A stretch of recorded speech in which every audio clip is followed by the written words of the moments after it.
Alrighty, so here we are. So let's see. Looks like everything is working.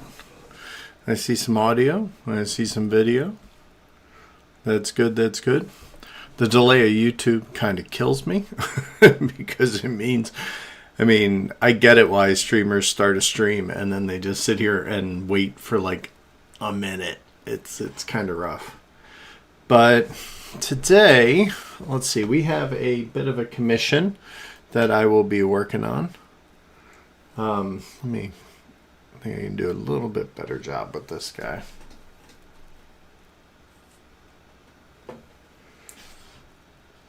All right. That way I'm not in your way the entire show. All right. So I do a lot of pen and ink drawings for locomotives and stuff like that.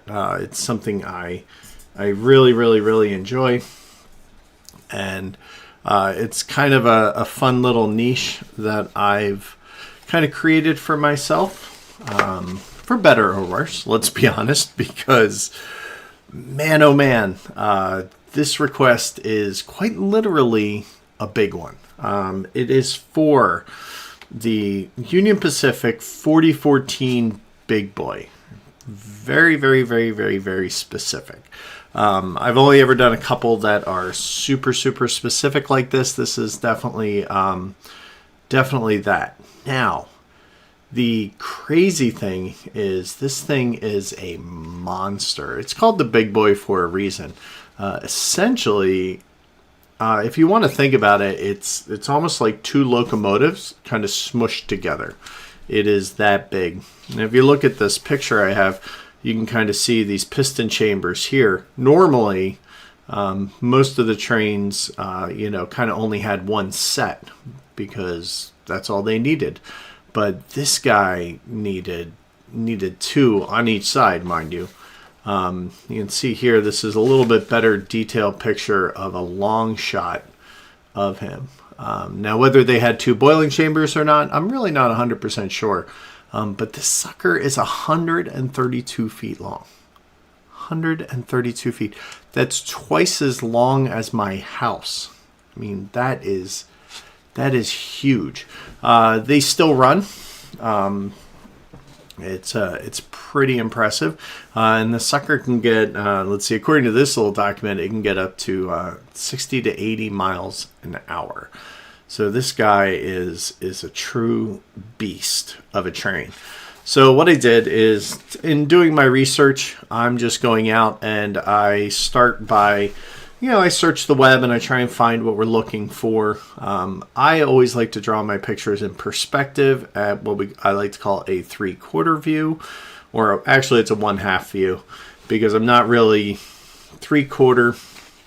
If you imagine a cube, right? I can't believe I don't have a cube laying around here. But imagine, I got a book. All right, so there we go. So if this is like a one-dimensional view, top down, side on, that would be like these drawings here, or this photo. Okay, it's pretty much just straight on, one side, one angle. That's it, nothing fancy. You also can take it and turn it, and now you're kind of getting the front and then the side view. Okay, so it's like a 1/2 view. Now, if you do a 3/4 view, you would also get the top, the side, and the front. So typically what I do is I draw, for trains, I like to draw the front in full view and then draw down the side as well. Now, this guy's going to be really tricky because he's so long, and how he's going to fit on the paper is going to be tricky. So what that means is something has to give. Do we diminish how much of the front we see and we see more of the length, or do we twist it so that it is really focused on the front and the side just disappears? Now here's another quick hint about our work order, is that the intention for this is also to be used in a 18xx game. So that means that what it's going to be printed on the locomotive cards So it should be an artistic representation of the train of the type, right? But it also needs to look good, and it needs to scale small.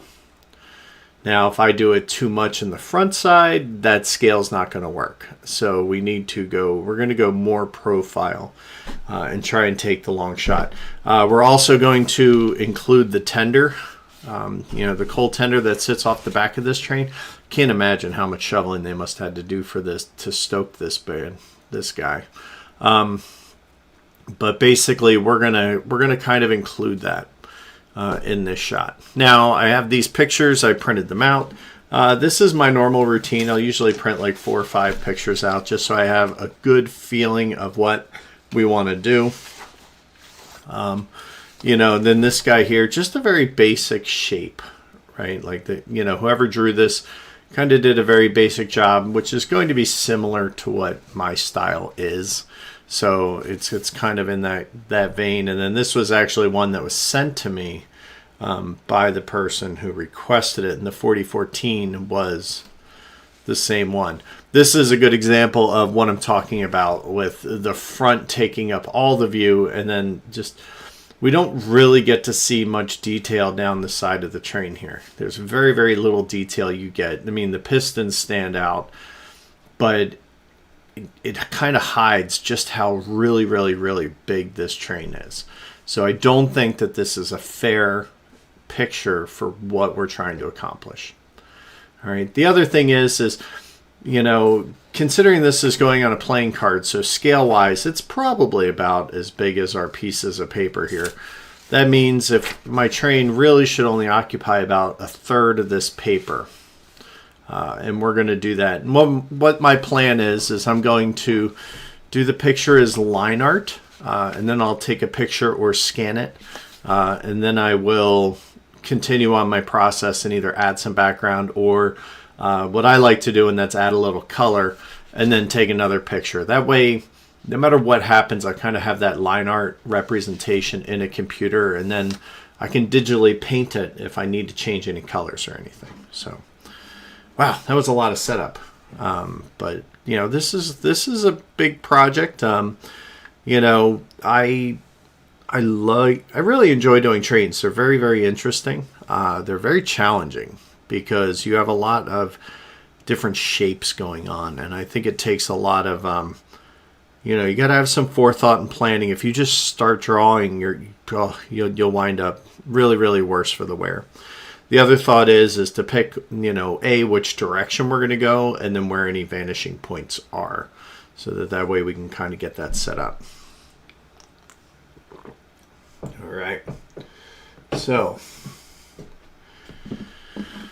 now I also have these loaded up on my iPad.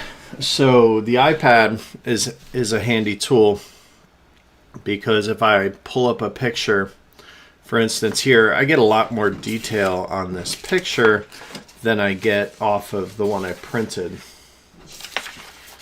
I mean, it's just the nature of, a printer with the contrast and everything that's going on here. But, I can really zoom in and get a good look at, what's going on. With this guy, you're going to see that there comes a point when you're doing drawings and think this is going to be reduced down to 3 inches. It really needs to be able to read exactly what it is. And if I try to overload it with detail, that detail is just going to get lost. It's not going to play the way you want it to. It might look great at 11:14, but as soon as you start to scale it down, it's just going to all run together and be jumbled and not very pretty. So, something to consider as we go in here. What's going on. So I'm just taping these up on my artboard. The core ones that I'm going to use. So I really like that one that I just showed you. I kind of like this side one here, just because it has some line art. You can already see just how busy it is down here in the bottom. We won't be able to keep ours that busy. It just won't. It's not going to work, and its end goal will not be achieved. So we'll kind of delete that. And then the other ones I'll just kind of spread around. Now, they don't like, the commissioner not Commissioner Gordon, did not like on this guy here, this 4014, how silvery this front end came through. And this is actually a painting someone did. I mean, my goodness. I mean, if I could oil paint like that, I mean, it's just incredible. But it's supposed to be the same train, but this front end is not representative of how the train looks today. So, you know, with that in mind, we're going to use this as a good reference because I like this is probably closer to the proportion and the angle of, you know, the vanishing point we're going to use is very similar to this. You know, obviously he's working with the same thing. He also did something else which is really cool, and this is more of a compositional thing. So if we break this down by the rule of thirds,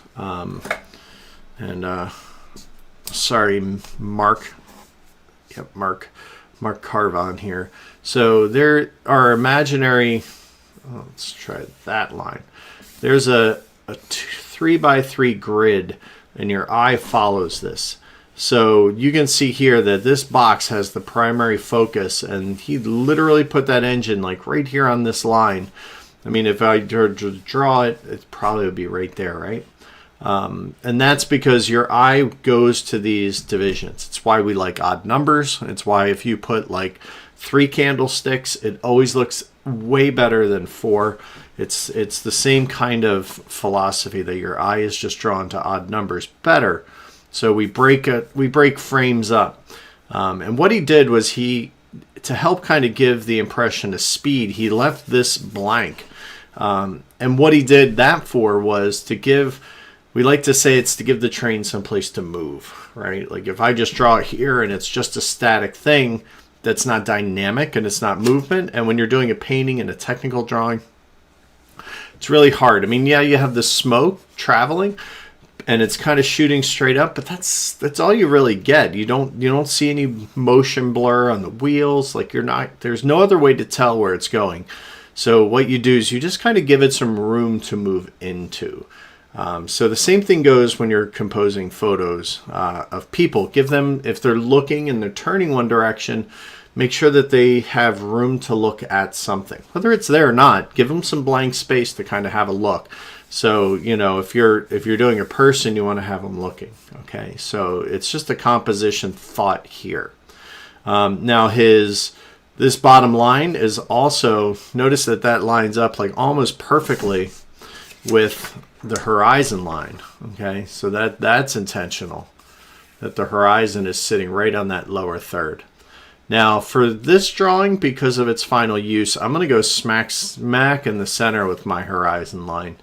You know, I'm not going to compose it quite the same way just because it gives us more flexibility and more room to go. As far as the track goes, you know, I tend to find I like to do minimal track, and I wouldn't even do extra track. I would want to make it look more like it's on a siding waiting to go somewhere than it actually went.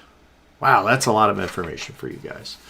But hey, you know, I think it's important to understand why I'm doing some of the decisions I'm doing. Yeah, I mean, this is great. This is going to help me out with detail in the front, which, you know, that will definitely play importance later on in the drawing, right? Like when we start to detail this front end, this one and its counterpart will be very helpful, especially getting like this UP shield was a specific request. Now that may disappear on the individual drawing because it's going to shrink so far, because it's literally going to shrink down. But this probably will be able to be seen, and potentially, well, that won't be able to be seen. We may have to just kind of, we'll see. So today's job is to lay this guy out. All right. When I do a pen and ink drawing, I'd say a good third of my time is spent doing the pencil drawing, really spending my time getting the detail in here, because it's really the basis. And I can erase the pencil. I can't erase the pen. All right. So I want to make sure that when I go through here, that all my line work is good. My proportions are right. When you are dealing with you know, the circles for the wheels and the front end, and we're doing a large tube and cylinder, it can be very harrowing trying to keep all those circles and things on plane. It's very easy to make them warp and get funny, and it's usually what catches people out. It's certainly still a struggle to this day for me as an artist to try and get that, but you know, we're gonna try and make it happen. So first things first, I just use a Pentel P205. This is just a standard 0.5 mechanical pencil, easy to find lead for. I like an HB lead. It's nice and soft. Nothing fancy about it. I mean, this is literally like what my dad used to use as an accountant years and years and years ago. Kind of wish I had his, because these are all plastic. His used to be metal.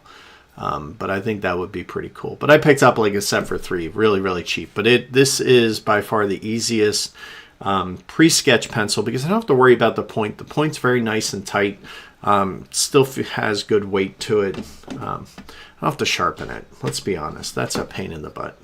So first things first, our horizon line. Now, like I said, Matt, the artist Mark here, he liked when he did his drawing, he did that. You know, he put it right on the thirds. Good job. Well done. Good composition style. Not what we're doing today. So we're going to come straight across, and we're just going to put a horizon line just shy of the center of the page. All right. Now you can be super strict about this. That's fine, and measure up each side. You know, that's fine. I will use a ruler a lot for the initial sketch, just because it's so important that my points line up and make sense, and I need those lines to be straight. There's so many straight lines on this train that we need to make sure we pay attention to. All right. Now the next thing to do is to pick a vanishing point. All right. So how big do we want this train to be on this piece of paper? So what I'll usually do is we can make a box to kind of represent the front end of the train. So what we're going to do is we're just going to draw. This is going to kind of be our split right here. This is going to be if the train has a front corner edge, this is it. Which means that this side is trailing to a vanishing point over here, and then this one's going to a vanishing point over here. Okay. I could do these lines by hand. It's not a problem. It's just not, you know, keep your life a little easier when you can, right? Let me see. All right. If you're in the chat, say hi. It's a little hard for me to work at my desk and watch things, so I have the chat up on my phone. So, all right. Now, how tall do we want this train, right? Like, so if this is our center line, let's pick this here for the bottom. All right. Now, if I want it smack in the middle, that's what, about 2 1/4. Then I could go up to here, but I want it to be a little taller, so we're going to go up just to about, like, say there. So it's about 2/3 up, well, little less. It's probably about a little bit 2 to 1 ish in that range, so it's a little taller. The trains tend to look better if they're not smack in the middle, that you kind of shift them down. So because think about where you're standing as a human, right? This thing's huge, so to help give that perspective, we want to show that. All right, so let's pick our vanishing point. So vanishing point is the first thing I can literally draw is the rails. And the rails really help guide where my vanishing point is. My vanishing point will not be on this paper. No, if it was, it would be so tiny. I mean, like, think about it. The back of the train would be here. No. So I'm putting it off board. It's about 4 inches off the left side here, which I think will be good. Because that will give us,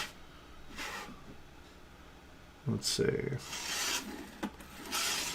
that'll give us roughly that. So like, we'll just continue this line, and the rough plan is that this line will kind of be our track.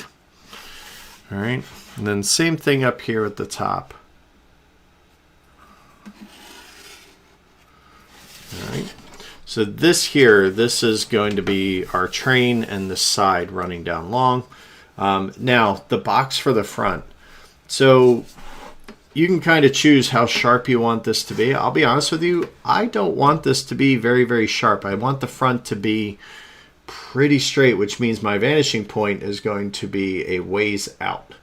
In fact, it's almost off the end of my board here.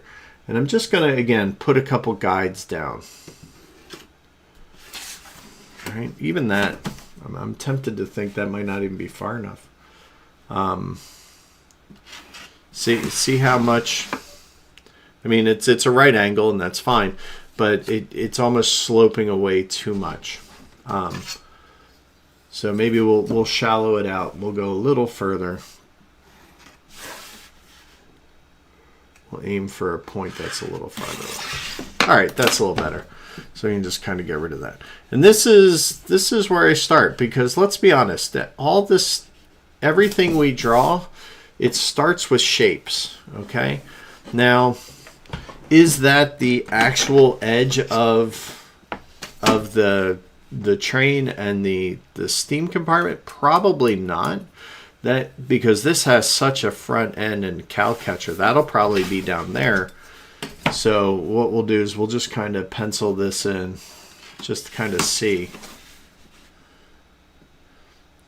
All right. Notice that these lines will converge, but they're going to converge way, way out there.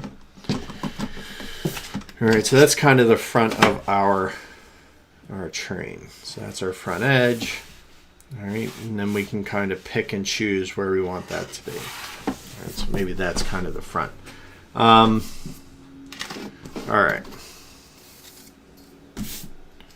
So now, I mean, if we want to think of this in cubes, right? This is when this drawing is coming into play. Because see, this is what I'm talking about, the huge cow catcher sitting there on the front. Like that's going to probably start back here. All right, and work its way out. And then it's really because these pistons have to be so far forward because this thing is such a beast. So where do we want things to go? Well, we need to get the tender in there. All right, so if we're looking at this and we want to get the tender in, we need to go, we're going to go pretty tight on this page. We'll go back there. All right. Now we're kind of looking at it. We're starting to look at our proportions and say, is this really making sense? It's looking way too tall for what it is, but you know, I still think it's working. All right, let's just hope that it makes sense. So if the tender's back there, the tender's going to be a little on the short side. All right, and that's fine. We have a little room for artistic license here because you're not going to see much of that, and that gives us all this room here to kind of watch the train. All right, so then we got the tenders back here, and like it's kind of coming up. And if you just watch these lines, bring them forward, it kind of tells you exactly where to put your drawing in. But you really need to start here, right? If you don't start here and get good core boxes and layout done, when it comes time to actually start drawing, you have nothing to reference and you're going to be hosed. So if the tender's that big, well, that means that the conductor's cabin is going to be very small.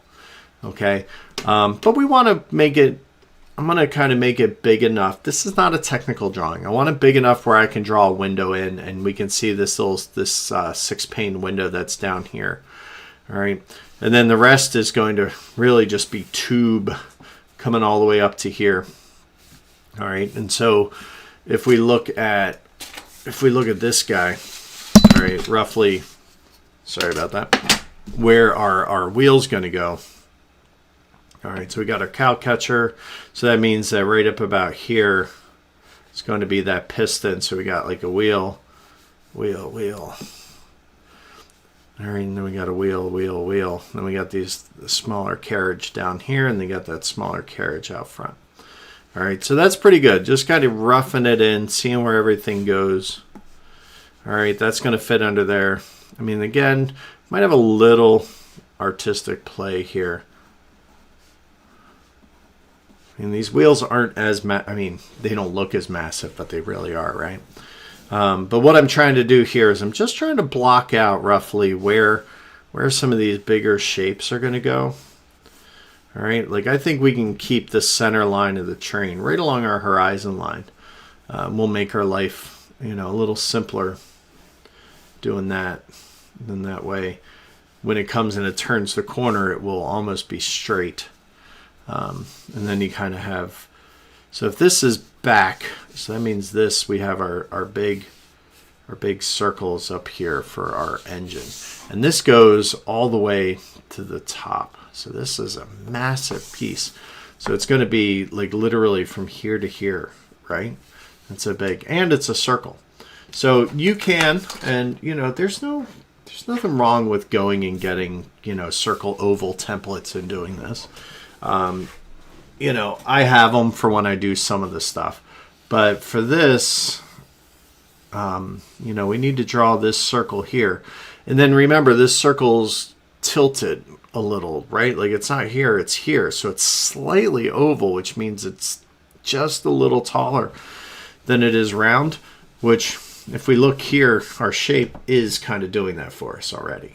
So we're going to play into that. So to do a circle, circles are never just drawn in one time, and don't do sketchy circles like, squitch, squitch, squitch, squitch. Circles are drawn from your shoulder and your elbow, big ones, all right? And what I do is, my finger just kind of helps guide me, and I do a lot of practice before I actually get into it, all right? And then as soon as I feel comfortable, I just will gently touch the paper, all right, until I get a circle. Now, when we're doing this, you'll notice that your first line starts to be very light, and then as you get comfortable with the motion, you'll start to see a defined line kind of show up in the middle of that. And then that's the one we're going to trace. All right. So the same thing happens as we trail down the train. If you were to start doing like these, all right, like if I'm drawing a regular circle, it'll be like that, but these are going to be on an angle, which means they're going to be like that, right? So as we get closer, once we kind of define those zones that those wheels work in, then we'll start lining those up, and we'll make those a little stronger. All right. So we have the cabin. Now this is kind of cool. Like it does it. I love these little hooks that they have at the back. Makes them look so fast, right? And then this arch in here that we're kind of going to call done. That arch is going to be mirrored all the way down here. All right, so if I take a center line for my vanishing point off screen here, and let's draw it right from here from the middle. All right, and this is the center of the tube. All right, and then that'll be the top of the tube. So that's important to know because, the tube is sitting against the conductor's cabin. So this arch really needs to match like this. All right, so we kind of that's how we show that this is a cylinder that's running this whole length out to there. All right, now this could theoretically, I've seen trains where this is literally a tube. The CanPack has the Jubilee that does that. This train does not. It kind of has a box here that just kind of comes down, right? But it goes off of that line there. Cool. All right, so we got our center. So this line, there's a line here that actually runs. So this is kind of this ledge step. Usually I'd be spinning my paper, but I'm not going to do it for you guys. See this here, this ledge, it's kind of here on the bottom half. So that's what I'm just kind of getting a general area. And again, if I need to, just pull that out and just say, okay, it's right there. Okay. And it just kind of helps give you some guidance. Once you get some of the bigger shapes in, then you can start coming through and knocking out. All right. Where are we? Damn, we've been doing this a half hour. I tell you what, it goes a lot slower when I have to talk. Usually I'm just kind of sitting here, listening to some music, put on some jams, and just kind of just zone out. It's kind of the fun of drawing trains. All right. Where is my drawing I beat up? So we can kind of see here, see what we got going on. I mean, you can kind of see some of the shapes that we're doing similar to, you know, what that artist did back then. Helps some decisions he made, you know, through his process. Like, what am I going to add? What am I going to take away? All right. And we're just going to keep adding shapes and defining things throughout. And what I need to do here is like this, the cab is a huge one to me, just because it, I mean, when you're drawing pictures and you're taking photos, you know, thinking about what your end viewer is going to be doing with them is key. And I think one of the things people do when they look at these is they want to picture themselves inside the painting, the drawing, the photo, right? And so you kind of need to give them space to sit down and a place to kind of be able to put themselves. And, you know, that's different for everybody. But here, like, I mean, there's no other place for a person to be than kind of in the conductor cab, right? Like, that's where you're going to be. So I think it's a very important component when I'm doing trains is to make sure that it's, I can picture myself in that cabin driving that train. I can picture myself in a chair on a porch. You know, give your audience some place to interject themselves into that piece of art. I think it's super important. A lot of people forget that, and they just take pictures of things, and then you wind up with this great photo of this great thing, but you know you can't remember what it was like to be there, so you don't give yourself any, you know, a seat at the concert per se.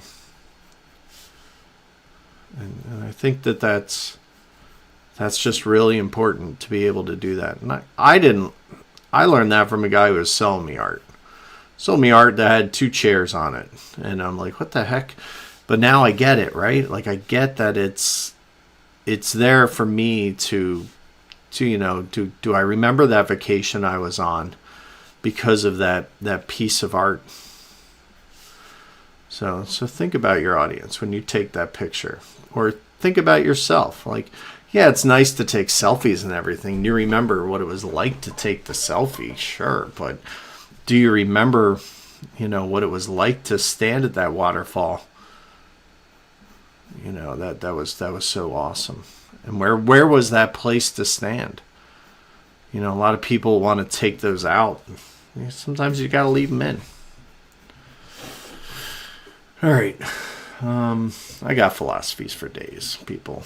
I can sit here and wax poetic. But,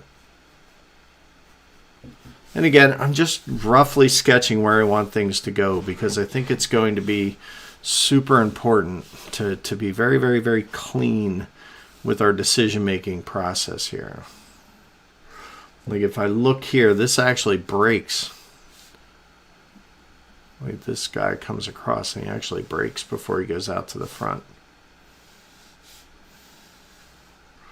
All right, I mean, look, it's nice if it's straight, but until we get the pen out, you know, I will actually do exercises when it comes time to use the pen to make sure that my lines are straight, because you don't get do-overs with pen, man. You don't. All right, so that will be our break.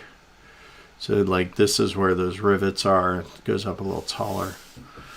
All right, there's that bar, the kind of the steam bar, which I believe is running all the pressure valves that are coming back to the into the engine. I'm learning more and more as I draw these. You know, like, oh, what's that for? And then next thing you know, you'll learn something, even though you didn't expect to. All right, so let's see, we got a bell. So the bell's going to be here. So a bell's just a ball with a triangle on it. So that'll be up there, right? up towards the top. We're going to have that bar across there. I'm not too worried about, you know, the big blocks. I care more about making sure that, you know, my proportions are good. So I'm trying to divide up this guy into manageable chunks. You know what they say about an elephant, right? You eat it one bite at a time. This guy's my elephant today. So I'm just trying to just get in some general shapes and ideas, because right now we're just kind of coming down the train here. We got our tender kind of in there. Tender actually turns up at the top, so all right, just like that. I'm not happy with that right there. It looks straight on, but then as I, you know, from this picture, because it kind of comes down, but then it curves out. So it kind of actually does more like that than it did the straight. And then this guy curves up and in. All right, because this is actually got a soft edge to it. All right, and you can kind of indicate some direction lines if you need to, just to see where what's going where. All right, so this now means we can put our very, very distinct 4x6 window, or 4x3, or 3x2. Good Lord, you'd think I know how to do math. All right, and then so important here is going to also be the 4014 will have to go in there. So this, come back up here to the circle, it's starting to curve back around. So the same thing kind of has to go for, this needs to mirror that.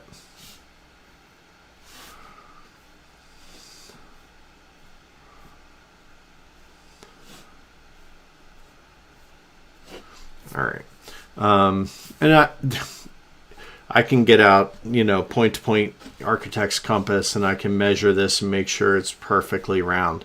But, you know, I know what that feels like in my wrist. So when I come down here, does that feel the same? Does it feel like I'm torquing much?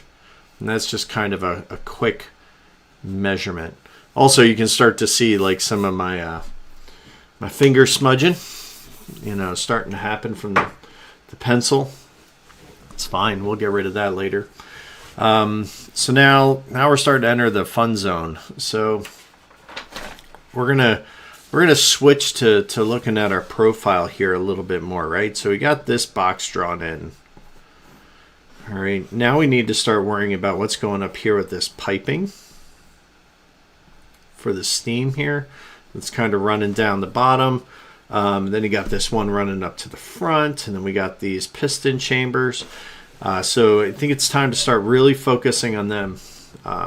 Believe it or not, we don't start with the wheels, because if I start with the wheels, I'm going to get lost in a minute.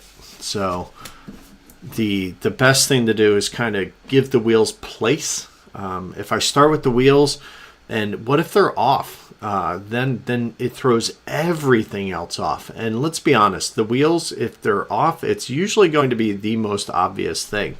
So I tend to save them for the end, because it's a lot easier to draw a circle in a box than it is to draw the circle and then draw the box around it. I don't know if that makes sense, but you know, when it comes to a train, it's a very detailed box. It's a very detailed box. All right, so let's think about this. So we have lots of these. These pipes are huge, right? Man, they are intense. So our wheels are going to be right back here. We have some room. So this is going to be between this line there'll be one wheel here, one wheel here, one here, one here. Okay, so that means our piston will be up here, and it's still going to be on this plane running down this side. So it will still be in that proportion. Then we got the piston will be down here. All right, we're just blocking right now. All right, and this piston here will be for this wheel, this wheel, this wheel, and this wheel. All right, they're going to get a little smaller as we go. It's fine, they should. They're getting farther and farther away.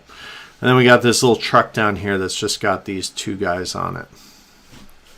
All right, so that kind of gives me a good plan. This piston here, now again, we're looking at it. This angle here applies to here. This is a box. All right, and this box is going to follow the same dimensions as this box. So it literally, if we just draw the box, now it's got a slight curve to it, but ultimately it's just a box. All right. So we're just going to do that and start to pencil this in, and it happens to have circles on it that will match that, right? Not going to match this. This is where it pays to know your proportions and have that predefined before you even go into it. All right, it's also bigger than that because it actually comes up pretty much above the wheels, just a little bit, just a little proud. All right, it's also really hanging out. All right, so it just kind of just comes down. It's really cool to notice like what some of these things are that you see consistently on trains. All right, this guy here is going to go out to our vantage point there to stay on that line. Now this line, continue it forward here. We're going to repeat this process here, right? Because the piston in front is pretty much the same deal as that piston. Also, the more detailed the piston up the front is, the more it'll help sell the story of the piston in back. All right, so that needs to be on the same line. And as you can see, as we're doing this, I'm defining the area for my actual wheels to go in. All right, so this is going to be down here.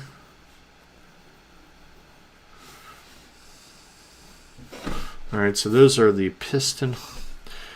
Probably should learn some of these actual names here. You know, train games have kind of taught me a little bit more about, obviously, engines and locomotion, but it's also kind of started to turn me on to trying to learn more about it. All right, so this pipe comes here. Now, it's almost right here at this joint. There's a pipes or tubes, so this plane here is the same one. All right, and it just kind of comes down, it shifts down, and runs back. All right, and it kind of goes into a collar. I mean, again, I'm not looking for picture perfection yet. Like, there's going to be some strapping to hold it in. But I do want to get this fleshed out as to where these things are going to be, because then this pipe actually kind of comes around, goes up. All right, and then it comes down to a T. My goodness. This train's insane, man. Never had to do this much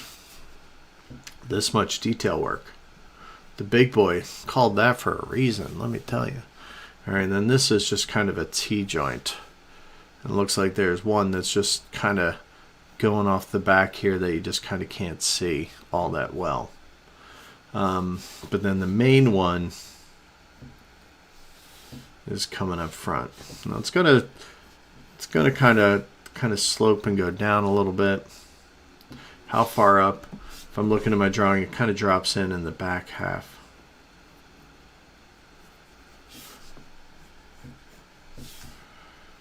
All right. And yeah, I'm using a little sketchier lines on these because I'm not committed to where everything's going to be yet. You know, these pipes are very, very dynamic, fluid things that you kind of need to get a good grip on. All right, because they're in perspective, but they're not. Right, they are slightly in, but they're moving and they're bending. They're very organic. All right. Then we have this pressure tube here, and even though I don't necessarily need that front, it helps me know what this is. All right, and it kind of comes back to right about here. All right. Now, this is where I said we can get lost in these. These are weeds just waiting to be plucked, man. If we start going down into all of these connections and everything, it's very easy to get to just kind of go, dig, dig, dig. Actually, that's back a lot farther. You know what happens when I talk and draw. So it's really kind of, it's so important to kind of edit yourself a bit. And also, you know, pick what's important. Pick something that's got a lot of feature and a lot of character to it. Like there's this large, like this kind of this foot that comes off the back of this piston that's going to help kind of drive these. All right. So that kind of gives us that bit of detail. All right. And I'm not going to worry too much about all the crazy detail in here with all the trucks and everything, because I can get lost. But we're kind of at that point where we need to decide what we're going to do because we need to get the wheels done. That's going to be next. All right, so we got this. Now we're getting the cow catchers starting to come into play. All right. So if we look on this guy, you can see this piston's all the way up, and it's actually in front of the cow catcher. So if we look here, that means that that piece actually starts back here, and it's running on that vanishing point. So we got to watch it as it comes out front. And this is by far going to be the trickiest part of this entire drawing, if I'm being God's honest.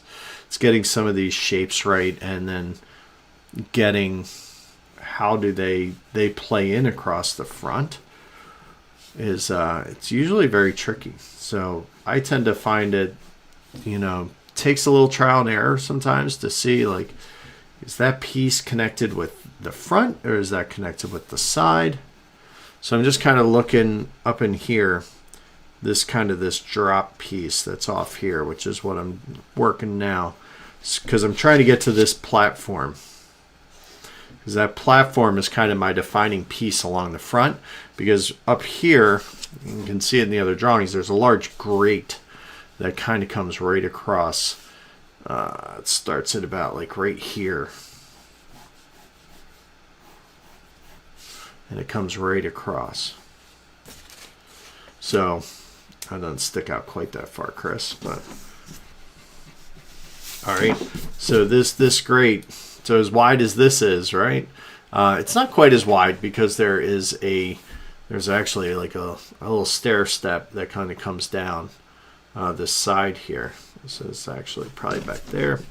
So it's not as wide as this guy, but it should be pretty close. I mean, it's probably about 80%. And again, that's just me tap. How long does that take? What does that feel like? How long does that take? What does that feel like? That's how I'm kind of just doing some loose measurements. This goes to my vanishing point all the way out here, the end of my board, right? Because this is going to be on the front plane.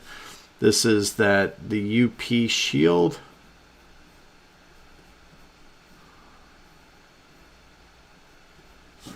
All right, so that's going to be right there, which means that our light sits right behind the shield. Then that has that 414, so we'll be able to get one of those sides on, but not the other, looks like. Again, something he'll see in the pictured artwork, but it's not going to be in the final. All right, so then we got that. There's kind of a piece of flashing that kind of comes back up here on either side.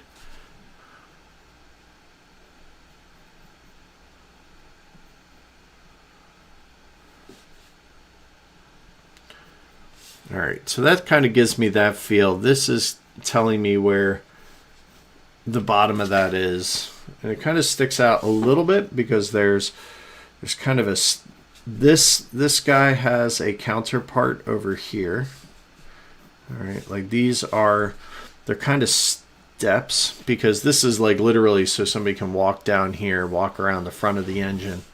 Like there's even a hoop that sits back here that they can kind of hold on to. I don't know if I'd want to be on the front of a train doing 60 miles an hour, so I don't think you see a lot of people standing up there. But it's also very important if you're ever going to, try to time travel a train, to have all these places to hold on to, right? So, hey, my little Back to the Future 3 joke. All right, I'm not worried too much. There's railings all around, and let me show you what I'm looking at, because you can't see that. I'm looking at that first drawing I took, and I'm kind of see these railings. These are the steps I'm kind of talking about that kind of sit over here. So we're just kind of watching that, making sure these angles match, because they match on here. All right, like this vent is right here, and you got the cow catcher that kind of sits off the front. And then again, this is kind of drawing my box a little bit. So if we come down the front, what's the front of that? What's the front of this? And then what's the front of this is going to be like right about there. So our center line, center line, center line, stepping forward, right? So if these were axes, how do they look? So thankfully, this is actually a pretty reasonable looking guy. This isn't too mean and nasty like some of the ones I've drawn. Cow catchers can be a little mean on the artist. All right, but you kind of have this kind of plinty hitch thing going on here.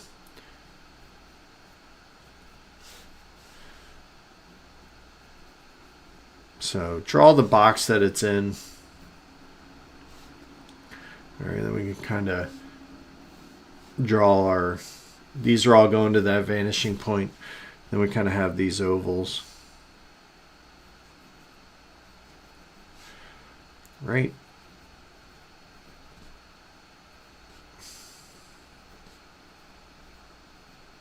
They'll get a little smaller as they go away, but not much. I'm not going to really emphasize this piece here too much. I might just kind of shade it a little differently, so I'm not too worried about it. Again, detail that's going to get lost, detail that's going to distract your eye. Like, what are the key things on this guy? It's this front end. It's the number plate that we've yet to draw up here. You know, the 414 that's going to go up here. That was a very specific request, you know, in the drawing. So we're going to make sure we get that in. We have, that's going to be on an angle. Then we got this box that kind of sits on top. So that's going to be big. Those are some prominent features we want. This is one of the first ones I've seen that has like a legit hinge on the front. That's not something I've seen on them. Usually they have the bolts all the way around, but they're not hinged. I have a feeling they just kind of all come off. But on the big boy, it's actually hinged. And then there's another little light up here that's going to be on this front plane, so it's using that vanishing point. So as we draw these lines, they're tracing invisible lines back. All right. And then, of course, this piping I think is so cool and crucial to the look of this guy. So I'm really going to focus a lot of energy on making sure that, you know, this pipe looks good and it really, really pops. I think that's going to be a key. So kind of mapped out our front a little bit. So what else is going on? Oh, we got a wheel up here, right? So in front of our piston here, there's a small wheel. Now it sits behind there, and this is probably a lot bigger than I'm giving it credit for. Let's be honest here. Let's flesh that out a little bigger.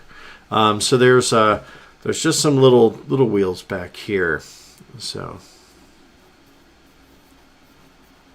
time to start thinking about that. All right, so start small. All right, kind of see that. Do you see that? Doesn't look right, right? It's not looking right because I wasn't looking at the whole train when I was thinking of that circle. I was just thinking of a circle, and it. All right, but my plane is here. All right, so my wheel has to follow that plane. So if the plane is going like this, if I draw a circle, well, that's a circle. But if I draw an oval, all right, big difference, right? This is, your view is wrong. So they should be ovals that kind of run down here. And then they're going to have some thickness to them. All right, so then that way when you kind of put things together and you say, hey, here's the front end of my sled, now they at least look like they're in line, right? Whereas if they're like this and you do that, it's wrong. So that's what I just did, and that's what I felt and saw. And the reason is because there's no reference points. Because I'm trying to draw it here, and I've got two faces of this thing, and then it's just messing with what your eyeball's seeing.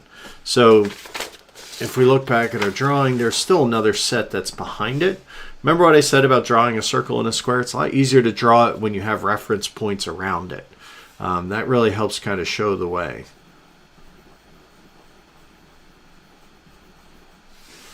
So that way you can kind of get the feel for what this side is feeling like.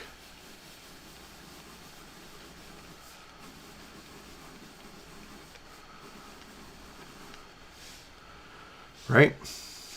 Now,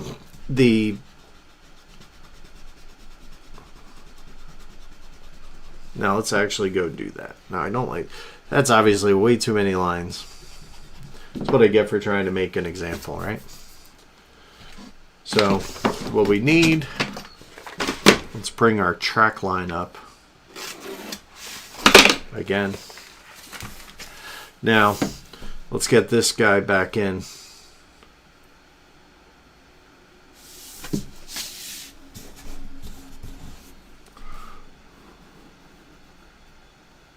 Remember, this guy should be slightly smaller. If I'm to draw a line here,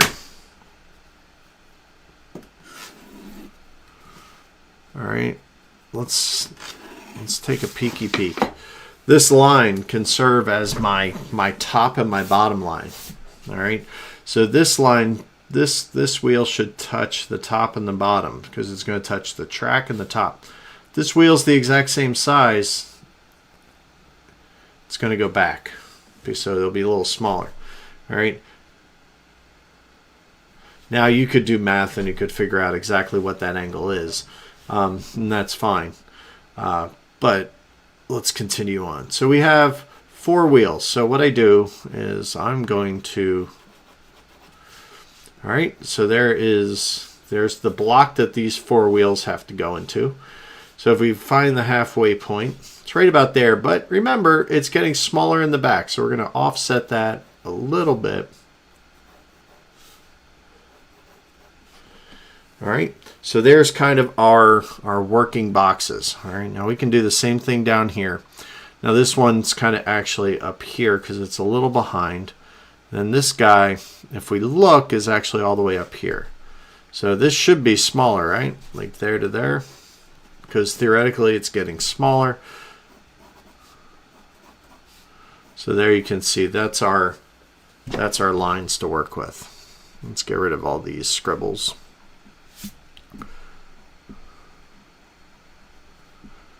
All right, now it's a lot easier to try and make our wheels fit in that zone. All right, so now I know that my oval, and then you could sit here and you could just lightly trace it.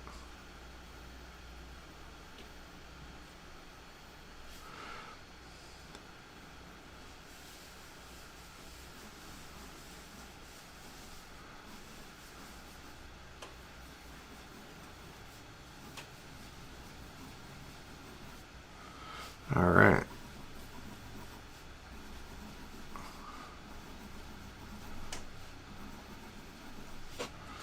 So there we go. So now you can kind of start to see where our wheel goes. Once we get our wheels, then we can start to say, okay, well, let's say the gearing is going to be come up to here, or the drivers that come off those huge pistons, right? And then this guy actually comes up to about middle of the wheel. There's kind of this truck that goes from center to center. All right, and then this kind of comes up. And they connect. And again, I'm just kind of roughly sketching these guys. And these are going to follow, they're going to follow those lines as well. All right, so they kind of come down here. Man, there's a lot going on. Even when you're just doing a regular train, there's a lot going on, but this is quite literally when I say double the train that a normal train is, because it's got two of everything. All right, and then this kind of comes up. It's a little taller. All right, that actually needs to go back there.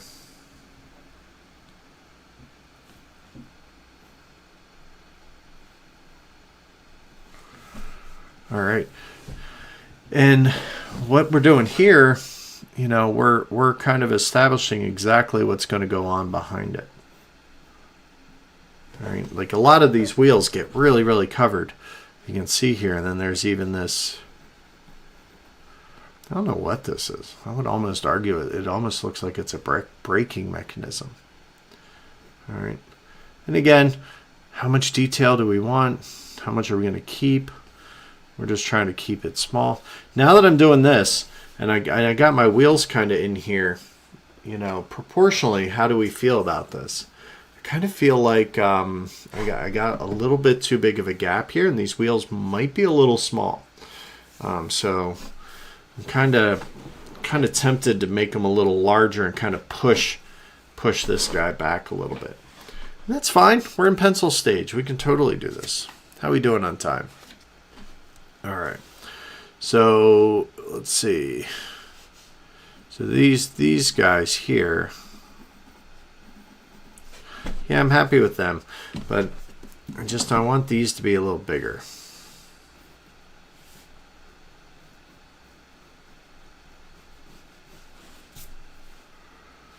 All right, and then there's just kind of, and a lot of this is going to be darked out. The other thought is that maybe my pipe's too high through here. Maybe I need to kind of give it a little more, presence and make it a little bigger.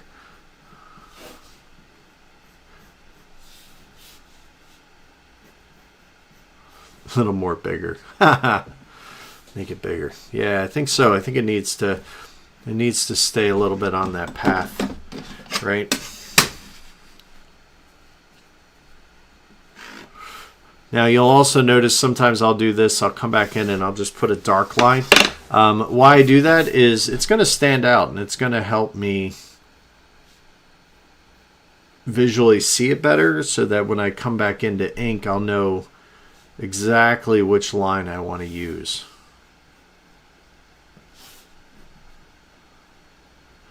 Because it's getting a little furry here. I don't necessarily like the fur.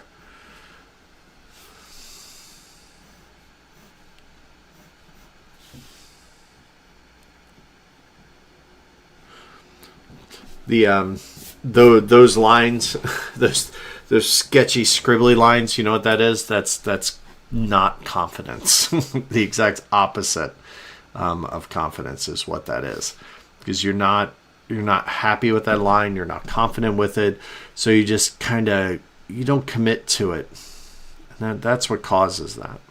Also, by drawing a darker line, as I erase, it'll be the last thing to erase, right? So it kind of helps hold it together. Oh, that's better.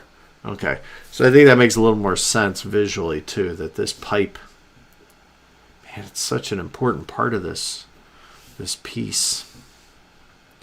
It's really takes some getting used to. Then we have that one, remember that came off the bottom of this T? Now this T kind of feels like it needs to drop down, and that's what I'm missing. Because this kind of drops down into this T here, and then this kind of comes straight off. It gets ever slightly bigger as we get towards the front, but it also means that there's this one back here that's feeding this lower piston here that we don't see, that's kind of behind it, because this kind of runs down. So this is actually, imagine we got a tube here, and this it's kind of dead ending down here. It's almost like a if you're a plumber, we would call it a clean out. All right, but this definitely kind of comes back here. There's another piece that's kind of feeding down to these guys. All right, so we want that to be on plane onto our path here. So away it goes, joink, joink. And you guys are not a talkative bunch. And that's cool.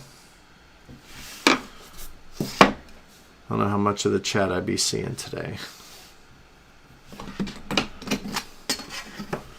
But I think we're kind of reaching the point where, you know, there's a little bit of detail work left.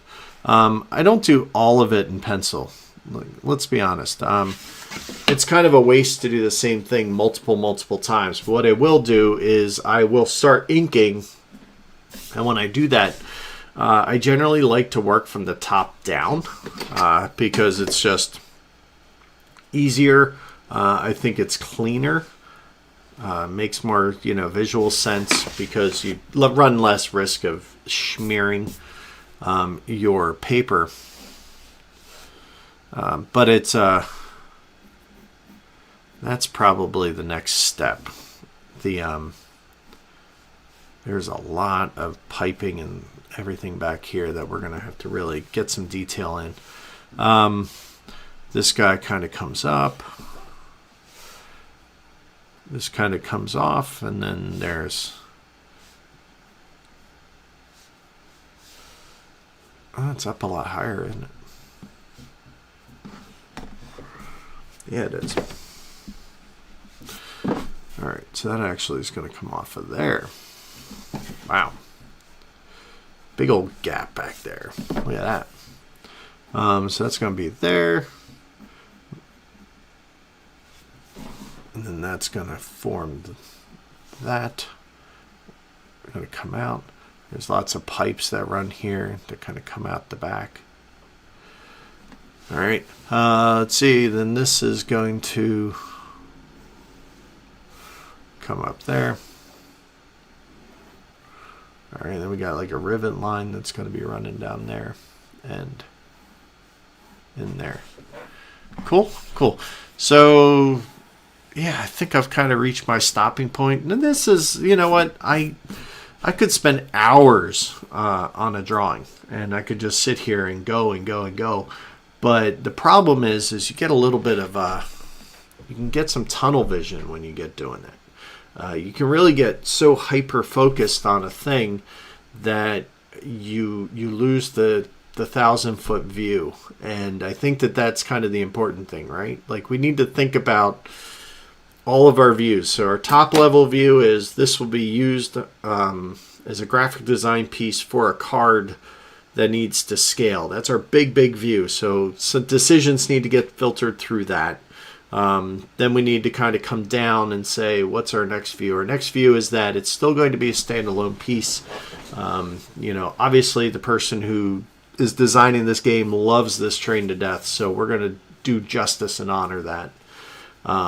And then kind of like, now we need to say, well, how is each individual item going to look? And if we kind of get stuck on each individual item look here at the 10-foot level, you can really get lost in that, and then you kind of miss those farther points.